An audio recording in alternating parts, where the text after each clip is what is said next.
끝까지 가야 되는데 오늘은 아마 16장에서 아쉽게도 오늘 수업을 마무리해야 될 것 같아요. 사실 제가 그 2018년도에 백석대학교에서 박사학위를 하면서 제일 그 초점을 맞췄던 것이 사실은 레위기 10장과 16장을 어떻게 연결시켜서 해석할 것인가에 관한 내용이었는데요.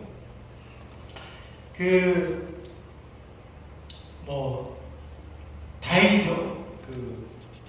전 세계적으로 레위기 전공하신 유명한 석학들이 계신데, 밀그롬 박사님은 돌아가셨고, 밀그롬의 제자였던 노이게인 박사는 여전히 지금 현역에 계신 분이라서, 재작년인가요?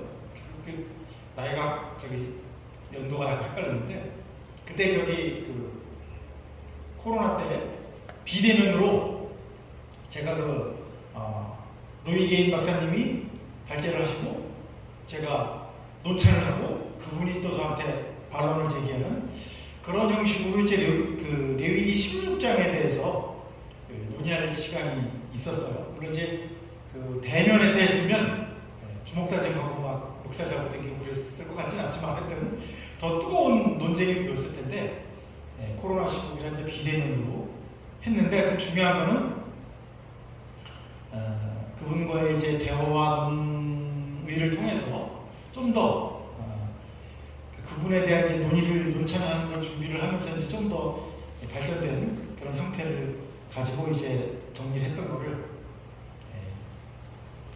피와 고기의 신학이라고 하는 책에서 정리를 했기 때문에, 혹시 16장 관련해서 10장 관련해서 좀 더 관심 있으신 분들은 그 책을 참조하시면 좋을 것 같습니다.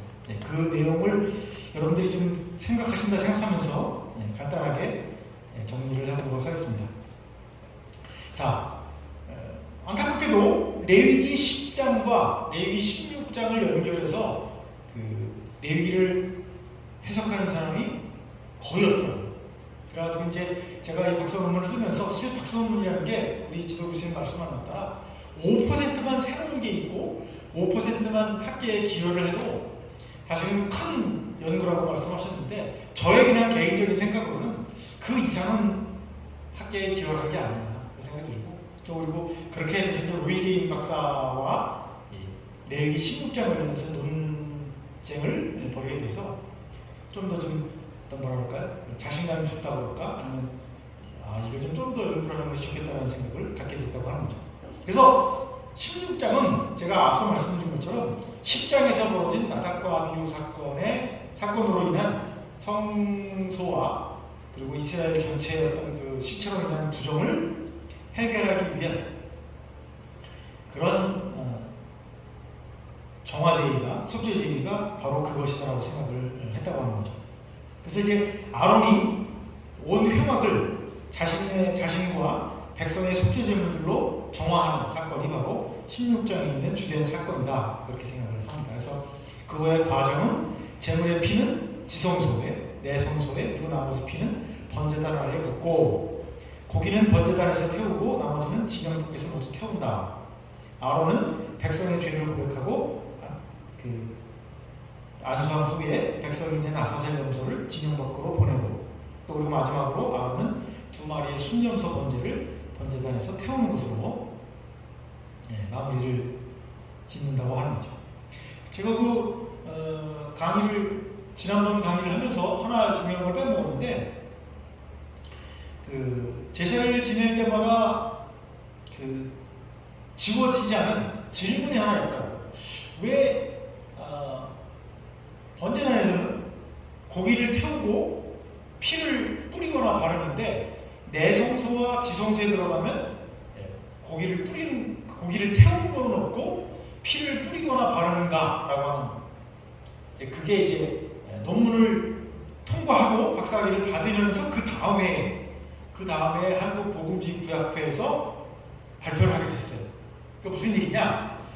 제가 볼 때는 제물이 피와 고기로 구성되어 있는 것은 맞는데 왜 번제단에서는 태우고 피를 뿌리는데 나머지는 안 하냐 생각해봤더니, 제가 조금 전에도 말씀드렸던 것처럼 번제단에서는 고기를 태워서 하나님이 기뻐하는 향기를 내고, 그리고 내성소와 지성소에서는 향단과 향로로 연기를 내가지고 하나님이 기뻐하는 향기를 낸다. 그런 차원에서 본다면 피만이 어떤 그 제사 행위에 중요한 역할을 하는 것이 아니라 그 고기를 태우는 그런 기능을 대신하는 향단의 향과 또 향로의 향이 그런 역할을 연속해서 연결지어서 하는 거라고 본다면, 단지 물론 이제 피의 기능이 되게 피의 역할이, 제물의 피의 역할이 되게 중요하긴 했지만, 피의 역할뿐만 아니라 고기를 대신하는 향과 향로의 어떤 향이 그런 연속선상에서 사용된 것이라고 한다면, 단지 그냥 그 피만이 중요한 것이 아니라 그 고기를 대신하는 향도, 향의 향연도 비슷한 역할을 했던 것이 아닌가, 그런 생각을 하게 되었습니다. 그래서 그 레위기 16장에 보면 그 아론이 지성소에 들어가기 전에 가장 먼저 했던 게 뭐냐면 향로에다가 향을 담아서 그 향연이 지성소를 가득 채우게, 빽빽하게 채울 수 있도록 했다고 하는 거죠. 그래서 제가 앞서 말씀드렸던 것처럼 많은 사람들이 아론을 가리우기 위해서 향로를 사용해서 향연을 피웠다고 하지만, 실제로는 그 번제단, 그 속죄판과 그 언약궤를 가리우기 위해서 그 향연을 가득 채웠다고 하는 측면을 생각해 본다면, 그 앞서 제가 말씀드렸던 것처럼 그 어떤 그 뭐랄까요, 그 시내산 꼭대기의 어떤 그 일종의 구름, 유사한 형태로, 그죠? 그 신현의 구름의 측면에서 사용된 것이고, 또 그리고 그 그룹들이 여호와의 보좌의 발판이라고 하는 측면이죠. 그래서 속죄판도 여호와의 그 보좌의 발판이라고 한다면, 하나님의 그 은혜와 용서와 그 깊은 관계의 자리에 나아가는 어떤 그 신자의 모습을 아론이 그 향연을 피우면서 그 제물의 피를 가지고 지성소에 들어가는 모습과 연결시켜서 이해할 수 있다고 생각이 들고요. 또 하나는 이제 우리가 이제 그런 생각들을 많이 하는데, 아론이 세마포를 입고 들어간다고 했을 때 대부분의 사람들은 그게 어떤 뭐 죄인의 상징이요 회개의 상징이라고 많이 생각을 하는데, 사실은 그 세마포가 일반인들이 입던 세마포와 대제사장이 입는 세마포는 질과 종류가 다르고, 또 하나는 여호와를 옹위하고 여호와를 그 찬양하고 하는 그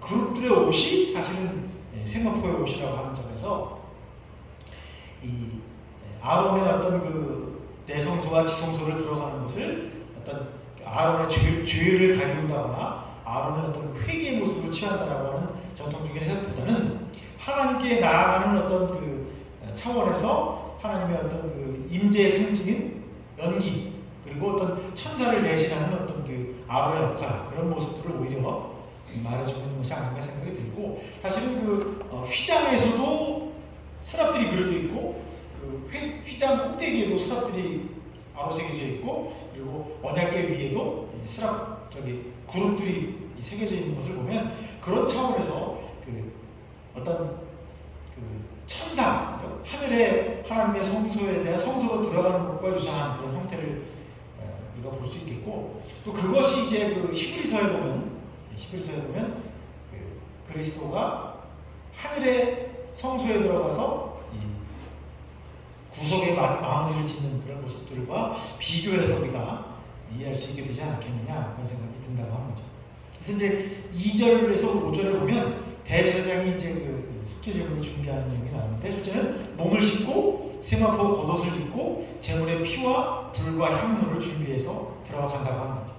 그래서 자신의 황소 속죄제와 수양 번제를 또한 준비를 해야 한다고 하는 거고요. 그 다음에는 이제 백성을 위한 2마리 염소 속죄제물을 준비를 합니다. 그래서 한 마리는 회막에서 죽이고 그 피를 가지고 들어가고, 나머지 한 마리는 그 회막 앞에 여호와 앞에 대기한다고 그러죠.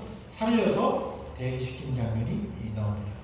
그래서 이제 11절에서 또 22절에 보면 지성소 안에 들여진 아론의 황소 속죄제물의 피가 나옵니다. 그래서 아론은 향료를 가지고 지성소에 들어가야 했고, 그 향연이죠. 정확하게는 향연이 지성소를 가득 채우게 하고 그 후에서 비로소 속죄제물의 피를 가지고 들어가는 내용이 나온다고 합니다. 그래서 아론은 제물을 죽이고 제사장이 그 피를 받아서 아론은 그 피를 가지고 지성소로 들어가는 내용이 나옵니다. 그래서 아론은 그 피를 가지고 속죄소의 동편 위쪽에 손가락으로 피를 뿌려야 되고 아론은 그 피를 속죄소 앞에 손가락으로 7번 뿌려야 합니다. 그럼 이제 여러분들 그런 질문을 또 할 거예요. 왜 번제단과 내성소에서는 이렇게 발랐는데 왜 지성소에서는 바르라는 얘기가 없었느냐? 당연히 바르라는 얘기가 없었기 때문에 바를 수가 없었고, 또 하나는 바를 곳이 없었다고 하는 거죠. 그래서 대신해서 속죄소 앞에 손가락으로 7번 뿌려야 된다고 하는 거죠. 그러니까 그만큼 제사장 혹은 대제사장에게 허락된 그 장소는 제사장에게는 번제단의 뿔, 그리고 대제사장에게는 내성소의 향단의 뿔, 그리고 없었다는 거죠. 그런 면에서 이 내성소와 지성소로 들어갈수록 더 거룩한 곳이기 때문에 아론은 그 내성소에 있는 그런 속죄판이나 언약궤를 만질 수 없었다라고 하는 거죠.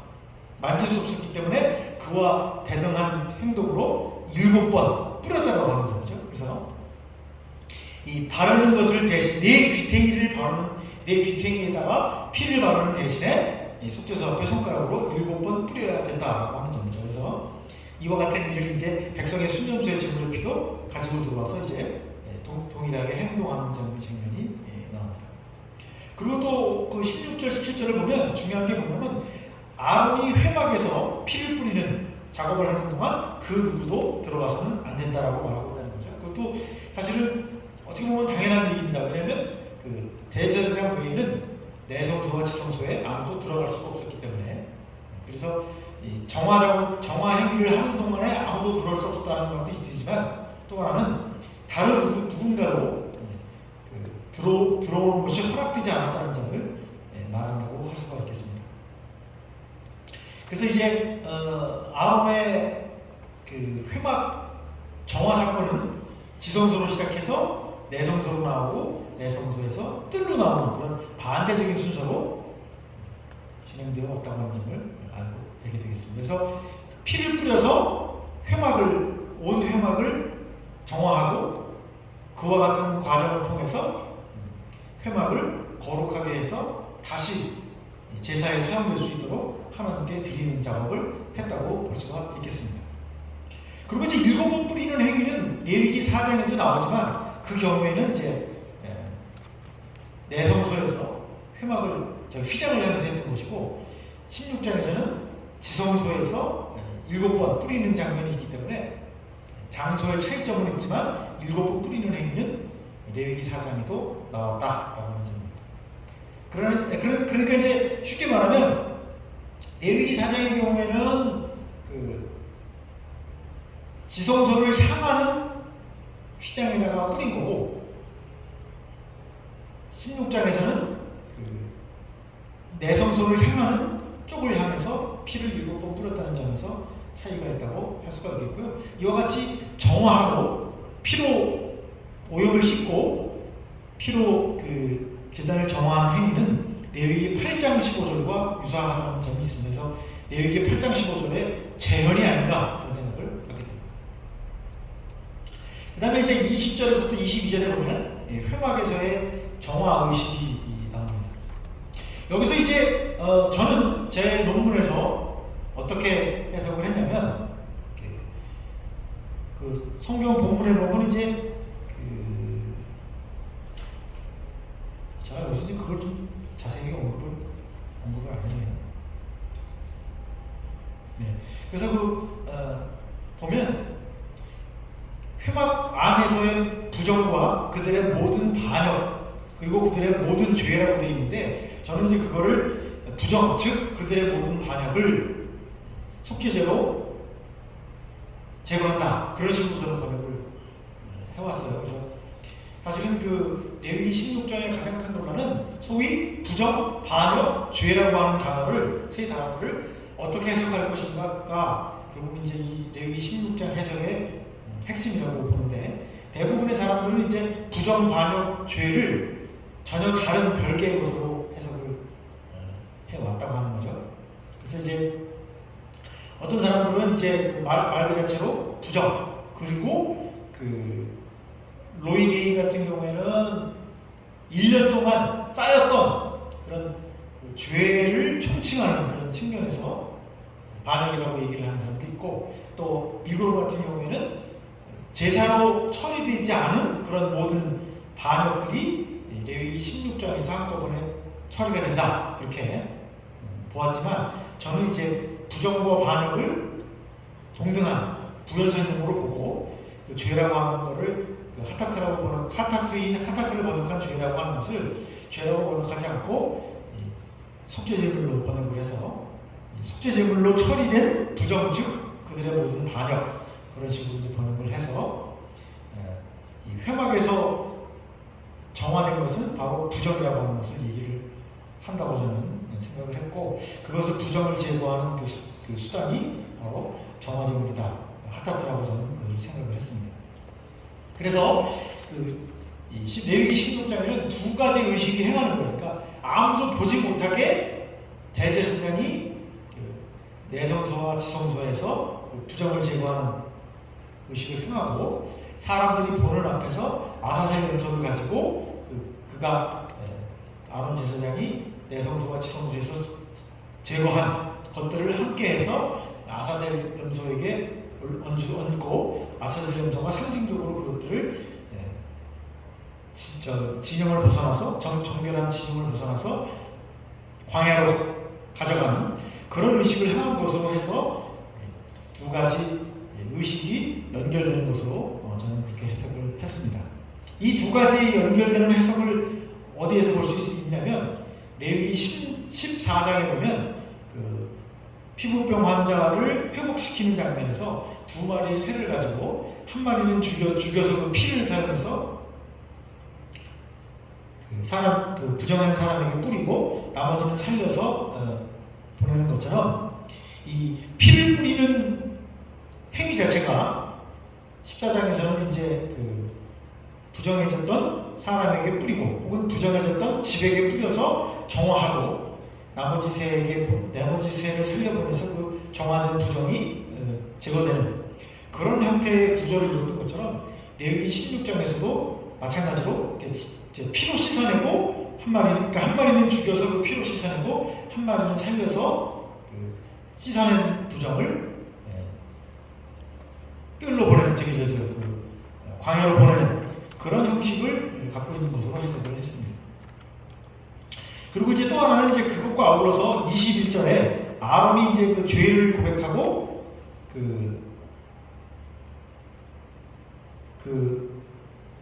반역을 죄의 어떤 죄를 이제 아사셀 염소에게 이제 올려놓는 장면에서도 마찬가지로 표현을 하타트, 즉 속죄 제물로 처리한 그 죄를 아사셀 염소의 머리에 둔다, 그렇게 저는 해석을 했습니다. 그리고 이제 마지막 장면에서는 미리 정해놓은 사람을 통해서 아사셀 염소를 광야로 보낸 사건으로 이 기본적인 16장의 아론의 회막을 정화하고 다시 봉헌하는 의식은 이제 끝난 것으로 그렇게 보고요. 그 다음 장면에서는 뭐가 나오냐면 이제 번제단에서 드리는 의식이 나온다고 하는 거죠. 그래서 첫 번째로는 아론과 백성의 속죄제물의 피를 가지고 온 회막을 정화하는 사건과, 또 아사셀 염소를 가지고 정화된 것을 광야로 보내는 그런 상징적인 행동을 하고, 그런 다음에 다시 이제 제사장은 뜰로 나와서 나오기 전에 이제 정화 의식을 할 때 사용 입었던 옷을 회막 안에 벗어두고 거룩한 곳에서 몸을 씻은 후에 원래 대제사장 옷을 입고 번제단에 나와서 번제물과 속죄제의 기름을 태우는 장면이 등장한다고 하는 거죠. 그래서 이제 그러면 왜 그 옷을 갈아입고 몸을 물어 씻었는가? 이제 지성소까지 들어갔었던, 지성소와 내성소까지 들어갔었던 아론이 거기에 묻었던 그 회막의 거룩함을 씻어내는 목적으로 옷을 갈아입고 몸을 씻었던 것이 아닌가 그런 생각이 들고요. 그리고 이제 이 경우에 이제 속죄제를 먼저 드리고 번제 제물을 드린 것은 말씀드린 것처럼 그 레위기 9장에 나오듯이 어떤 제사를 시작할 때 속죄제를 사용하고 제사를 마무리할 때 번제를 사용했던 것과 유사한 형태를 지닌 것이 아닌가 그런 생각을 갖습니다.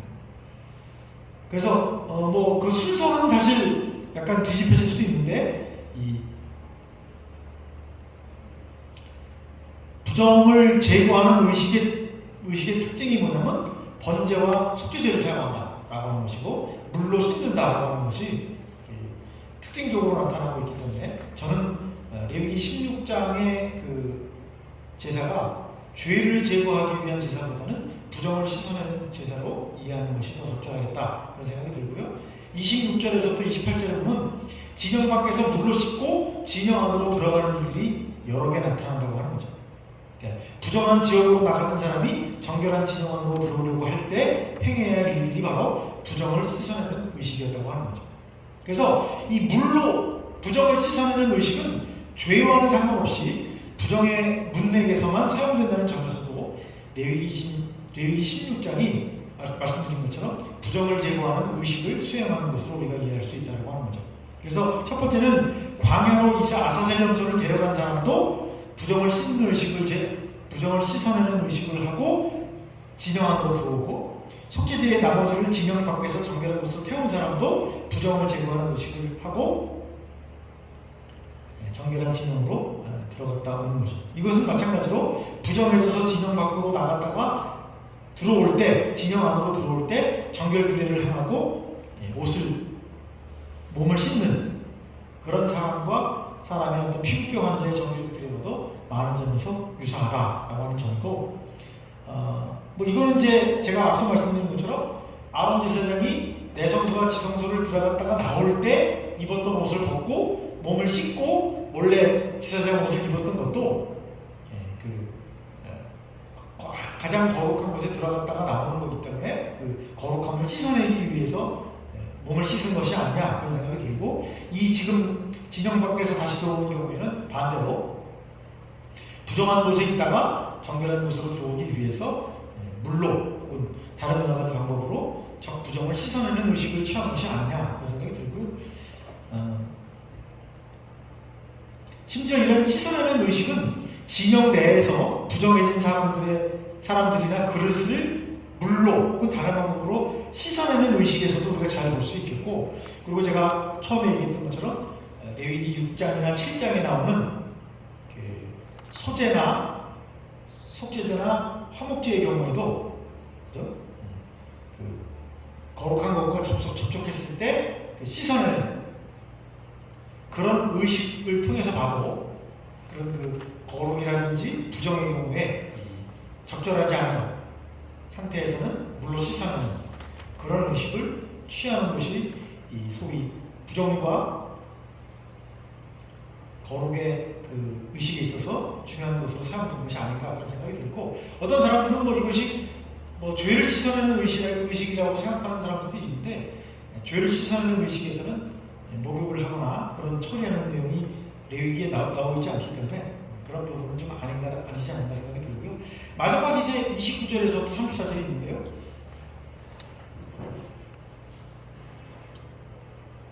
많은 사람들이 레위기 16장 전체를 레위기 23장에 나오는 그 속죄일에 대한 규례와 동일시하는 측면이 있는데, 이 본문을 잘 보면 사실은 1절부터 28절까지는 어느 특정한 사건에 대해서 얘기하고 있고, 29절에서부터 34절은 그 사건을 토대로 해서 매년 절기로 속죄일을 지킬 것에 대한 규례의 부연 설명으로 나타난다고 보는 것이 저의 그 입장입니다. 그래서 29절은 전환입니다. 전환. 28절까지 있었던 사건에 대한 배경을 갖고 29절 이하에 나오는 규례를 설명하기 위한 새로운 그 제목으로 볼 수 있다는 거죠. 그래서 이것은 너희를 위한 영원한 규례다.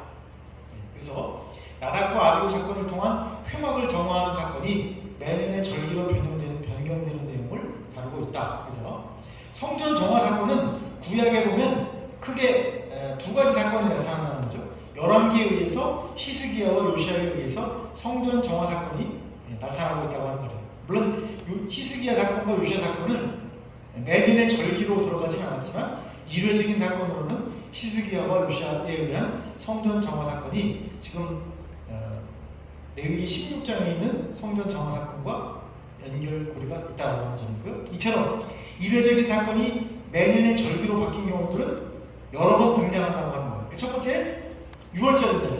6월절은 출애굽기에 나오는 그 10개 재앙 중에 마지막 재앙에 대한 사건을 근거로 해가지고 매년 6월절을 지키게 됐고, 또 이제 에스더서에 보면 그 이방인들의 그 괴롭힘에서 유대인들이 그 해방되는 그런 사건을 가지고 매년 절기로 삼는 불임절이 있고, 그리고 또 하나는 이제 19약 중간기에 보면 마카비 형제가 그 안티오쿠스 에피파네스에 의해서 성전이 부정하게 되는 사건이 있었어요. 그러니까 뭐 제우스 신상을 성전에 건축한다거나, 돼지고기를 제물로 바친다거나, 아니면 뭐 제우스 신상을 세운다거나, 그리고 이제 안식일을 지키지 못하게 한다거나, 뭐 할례를 폐지시킨다거나, 그런 사건들을 통해서 예루살렘 성전을 이제 그 부정하게 만들었는데, 이 마카비 형제가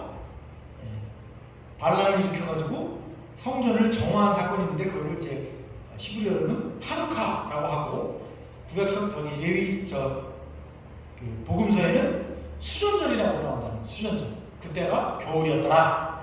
그 절기가 바로 마카비 형제가 성전을 정화한 사건을 가지고 그거를 이제 매년의 절기로 만든 사건이었다고 합니다. 그래서 6월절이나 불임절이나 혹은 수전절이나 아니면 속죄일 자체도 구약에 있었던 어떤 사건을 매개로 매년의 그 절기로 삼았던 그런 특징인 것으로 이해할 수 있다고 하는 거죠.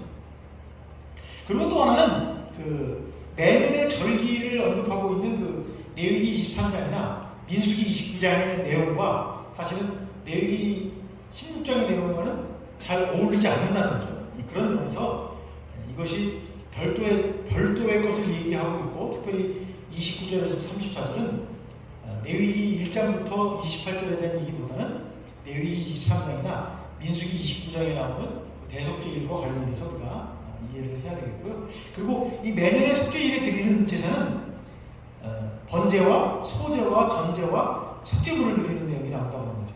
그러니까 레위기 16장에 나오는 그 아론의 속죄제물과 백성의 속죄제물과 번제물 드리는 그 내용하고는 전혀 다른 내용이 또 거기서 나오고 있다는 점에서 그런 차이점을 우리가 생각하면서 레위기 16장을 바라봐야 된다라고 하는 것이고, 여기에는 또 이제 끝부분에 두 가지 의무가 나옵니다. 첫 번째는 백성이 지켜야 할 의무, 두 번째는 대제사장의 의무를 얘기하고 있는데, 여기 보면 이제 백성의 의무는 7월 10일 자기를 부인하고 안식하라, 그리고 속죄제를 드려 너희를 정화하라, 그러면 여호와 앞에서 정결하게 될 것이다. 30절에 이렇게 나오고요. 그래서 내년에 드리는 속죄제물의 대속죄일의 목적은 정결하게 하는 것이다, 이스라엘 백성을. 그리고 이제 32절 34절은 1년에 한 번씩 대제사장이 세마포 옷을 입고 회막과 제단에서 속죄제물로 이스라엘 모두를 위한 제사를 행해야 한다, 이렇게 되어 있고요. 근데 이제 이와 같은 그런 자세한 내용에 대해서는 사실은 그 레위기 23장이나 민수기 29장에서 또 자세한 얘기가 없어요. 왜냐하면 그 민수기 29장에서는 어떤 제물을 드려야 된다고 얘기를 하고 있는데, 또 이 레위기 16장 끝에 나와 있는 내용하고는 약간 좀 다른 내용을 얘기하고 있기 때문에, 그런 면에서 하여튼 레위기 16장 29절과 34절은 레위기 1절부터 28절보다는 민수기 29장과 레위기 23장에 있는 1년에 한 번씩 하는 절기로서의 속죄일과 관련이 있는 것으로 우리가 이해를 해야 되겠다라고 합니다. 네. 여기 질문이, 네. 지금 나답과 아비후 사건하고 10장하고 16장 연결되잖아요. 그렇죠. 지금 저 피와 고기의 신학 그 책을 보면 예. 그 설명이 잘 돼 있는데, 잘 돼 있죠. 예, 근데 지금 여기 잘 모르니까, 아니 근데 이게 그 제가 강의를 준비를 하면서 예, 그 부분을 많이 쓸까 그러다가 예, 이게 그 지나가야 될 분량은 많은데 갑자기 그걸 내용을 많이 쓰는 그럼 곤란해서. 잠깐만 그걸 언급을 해주시고, 아니, 그러니까 할 얘기는 다 거기서 지금 오늘 다 중요한 얘기를 했어요. 그러니까 혹시 궁금한 게 있으면 질문을 해주시면 제가 답을 드리는 게 오히려 낫지 않을까요? 그러니까 그 나답과 아비후 사건하고 네. 그 16장하고 연결을 왜 그렇게 되는가 책에는 나와 있는데, 그러니까 제가 10장 얘기할 때 말씀드렸던 것처럼 네. 중요한 거는 나답과 아비후의 그 죽음을 통해서 회막 전체가 신처럼 오염된다는 거죠. 부정해졌다는 거죠. 그리고 또 하나는 이스라엘 백성 전체가 나답과 아비후의 장례식에 관여를 했기 때문에 온 이스라엘의 진영이 부정해졌다는 거죠. 그래서 이게 온 회막과 아울러서 온 진영을 다 정결하게 하는 의식을 치를 수밖에 없었고, 그런 어떤 그 행위가 레위기 14장에 나와 있는 그 부정해진 사람의 정결 규례와 많은 점에서 유사한데, 차이점은 16장은 지성소, 내성소,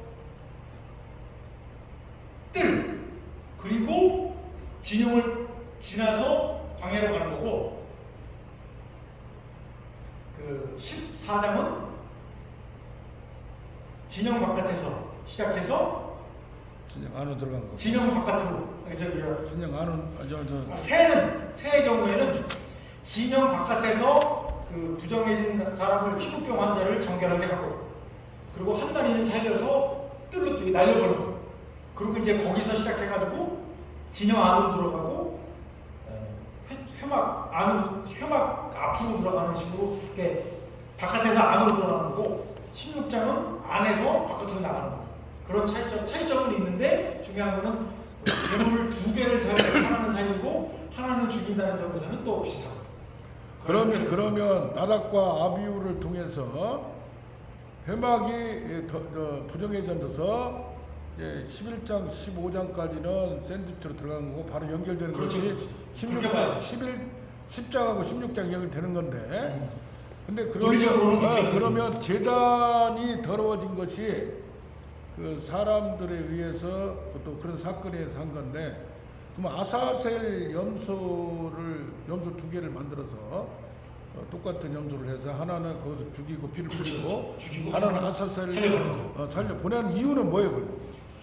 그게 하나가 재단을 깨끗하게 하고, 하나는 하나는 백성들의 죄를 1년 동안에 대속죄일로만 보면, 그러니까 제가 말씀드린 건 대속죄를 보는 거는 29절 이하의 얘기고, 이 얘기고, 28절까지는 그게 아니고. 근데 아사셀 염소를 왜 그건 거라고 본 거예요? 그러니까 하나는 성소 안에서, 회막 안에서 아론이 혼자 행하는 정화의식이었고, 아사셀 염소는 모든 사람이 지켜보는 가운데서 우리의 부정과 죄가 아사셀 염소를 통해서 멀리 간다 하는 걸 보여주는 의식을 했다는 거죠.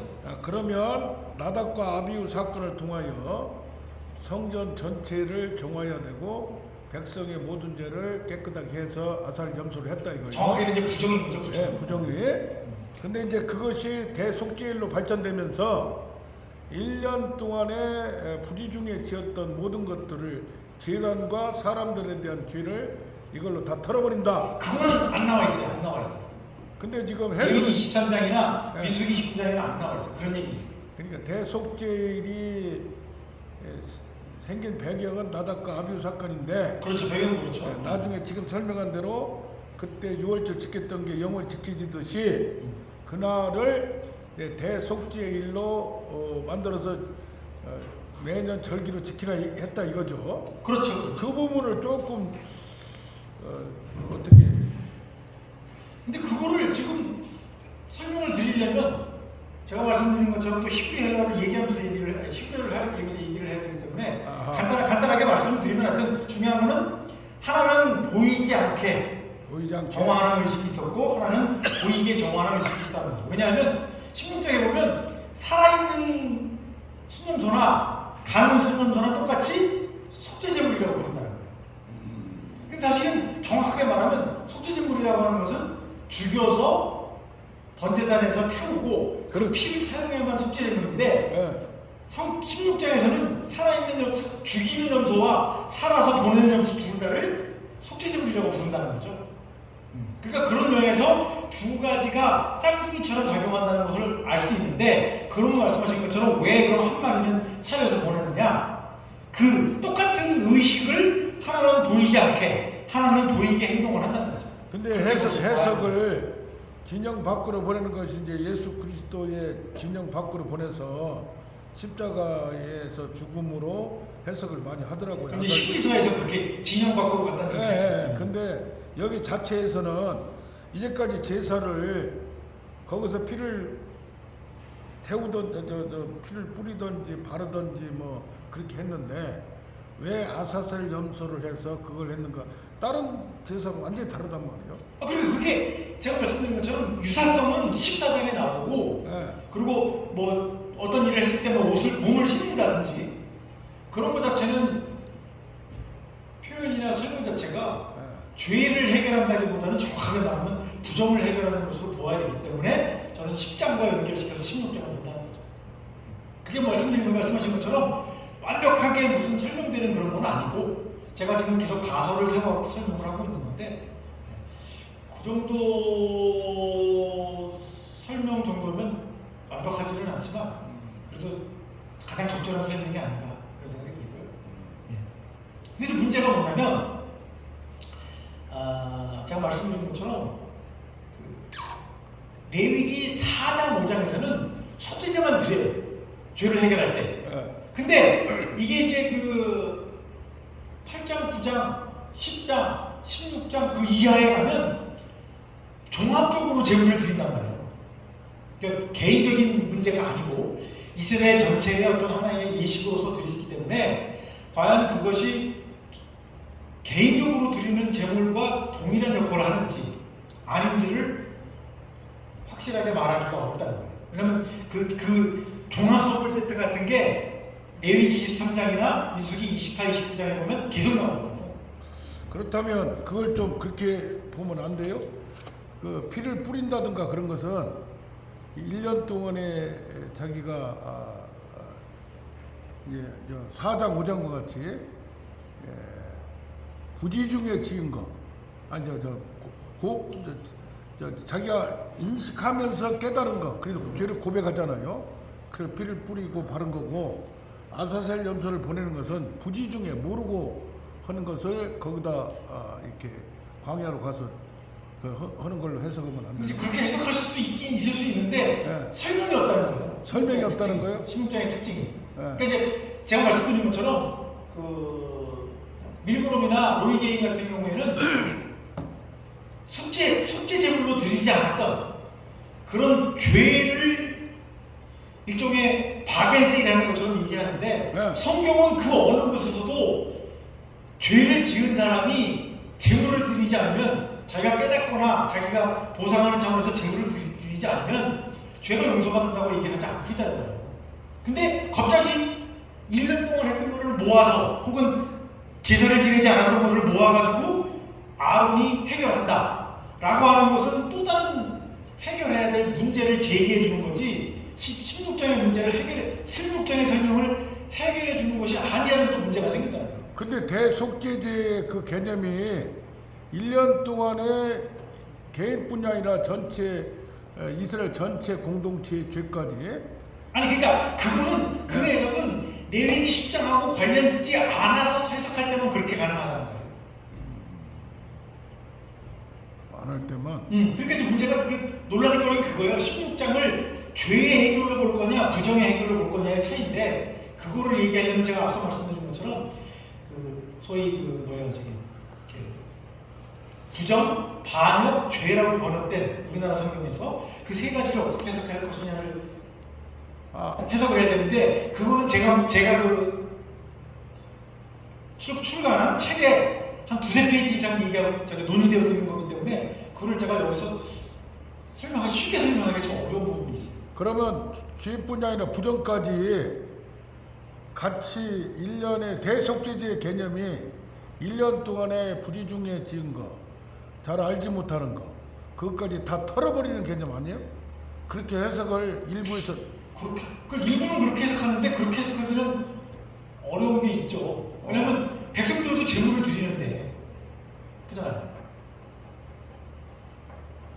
그러니까 지금 말씀하신 걸 그렇게 얘기하는 건 좀 밀그룹이나 아니면 뭐 다른 모의계획이나 그런 사람들이 그렇게 얘기를 하는데, 그거는 그냥 하나님이 1년 동안 모았다가 털어내는 식으로 하는 건데, 1년 동안 죄가 쌓인다는 얘기도 없고, 성경에. 죄를 지은 사람하고 상관없이 죄를 해결해 준다는 얘기가 성경에는 나와 있지 않기 때문에, 그거는 또 다른 또 문제를 발생을 시키죠. 새로운 내용을 또 가져 들어오는 거니까. 그래서 그 부분은 제가 좀 더 쉽게 설명할 수 있는 방법을 좀 찾아야 또 다른 해석이 될 것 같아요. 그래서 잘 지적하셨듯이 로이게인은 1년 동안 로이게인의 입장은 그거거든요. 그렇죠. 안수를 통해서 죄가 짐승에게 올라가고 그 짐승에게 올라간 게 재단에 쌓여서 그러니까 쌓아서 모았다가 쭉 쓰레기 모으듯이 쌓았다가 1년에 한 번씩 치운다는 거예요. 그 양반의 주장은. 그런데 미국은 말이 되냐, 쌓아놓긴 뭘 쌓았냐. 그 레위기 16장에서는 부정한 거, 죄 지은 거, 그리고서 고의적으로 지은 죄, 무슨 뭐 제사를 짓지 않은 죄 그런 거를 한꺼번에 처리한다고 하는데, 그게 다 이제 그 세 가지 언급 단어들을 어떻게 해석하느냐의 차이인데, 제가 볼 때는 그렇게 해석을 하면 모의개인처럼 해석하거나 미유롬처럼 해석하면 또 다른 문제를 만든다고 하는 거죠. 그러니까 죄를 깨닫지도 않고 죄에 대해서 제물을 드리지도 않는데 그거를 하나님이 그냥 해결해 준다? 그러면 오히려 하나님이 용서를 해주거나 아니면 뭐 모세나 누가 하나님한테 용서해달라고 구해서 용서를 받는 패턴을 취하지 않고 제물을 드리는 방식으로 해결을 하는 것이 과연 적절한가? 그런 건 여전히 저는 의문을 갖고 있습니다. 하여튼 그 목사님은 전체를 다 꿰고 계시기 때문에 16장에서 제기될 만한 문제점들은 그거예요, 정확하게. 그러니까 몰아서 1년 동안 몰아서 혹은 제사를 드리지 않았던 거를 해결하는 것이냐, 아니면 제가 말씀드린 것처럼 부정을 해결하는 것이냐, 그 세 가지 혹은 네 가지 중요한 관점이 지금 논란거리거든요. 그래서 제가 말씀드린 것처럼 로이게인 박사하고도 그거 가지고 제가 논란을 했고, 사실 그게 장기가 재작년인가 했기 때문에 그거를 제가 지금 원래는 영어로 토론했던 거를 정리를 해서 올리려고 했더니 그 AI가 영어를 못 읽더라고요. 자꾸 딴소리를 해요. 그래서 차라리 한국말로 번역을 해가지고 제가 저기 유튜브에 올리려고 해서 그 작업을 지금 하고 있는데 자꾸 딴 일이 생겨서 딴 유튜브를 만들더라고. 그래서 그것도 조만간 올리면 한번 보시면 좀 질문하셨던 것에 대한 해결책이 되지 않을까 생각이 들고, 말씀하신 것처럼 제 책에 이미 많이 설명을 했기 때문에 그거를 좀 보시고 목사님 나름대로 정리를 해서 한번 설명을 해주시면 제가 큰 도움이 되겠습니다.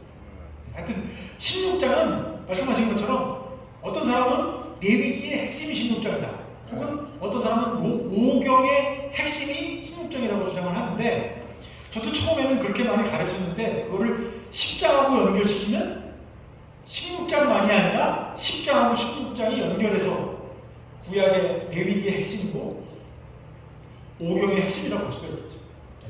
그래서 말씀하신 것처럼 1년에 한 번이라고 하는 거는 말씀드린 것처럼 레위기 23장이나 민수기 29장에서 말하는 절기로서의 개념으로서의 1년에 한 번인 거지.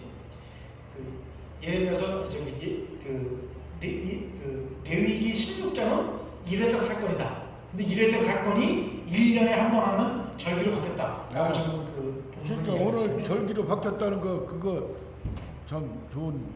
그러니까 문제가 지금 말씀하신 것처럼 이 29절에서 34절과 또 레위기 23장 그리고 민수기 29장을 어떻게 연결시켜서 해석할 것인가 하는 문제는 제가 키워드로 읽는 레위기 개정 제목판에 썼는데 사장님이 빨리 안 해주는 바람에 지금 몇 년째 지금 붙들고 있거든요. 그것도 나오면 아마 좀 연결시켜서 제가 새로 유튜브를 만들든지 해서 좀 더 좀 이해하기 쉽게 설명을 해보도록 하겠습니다.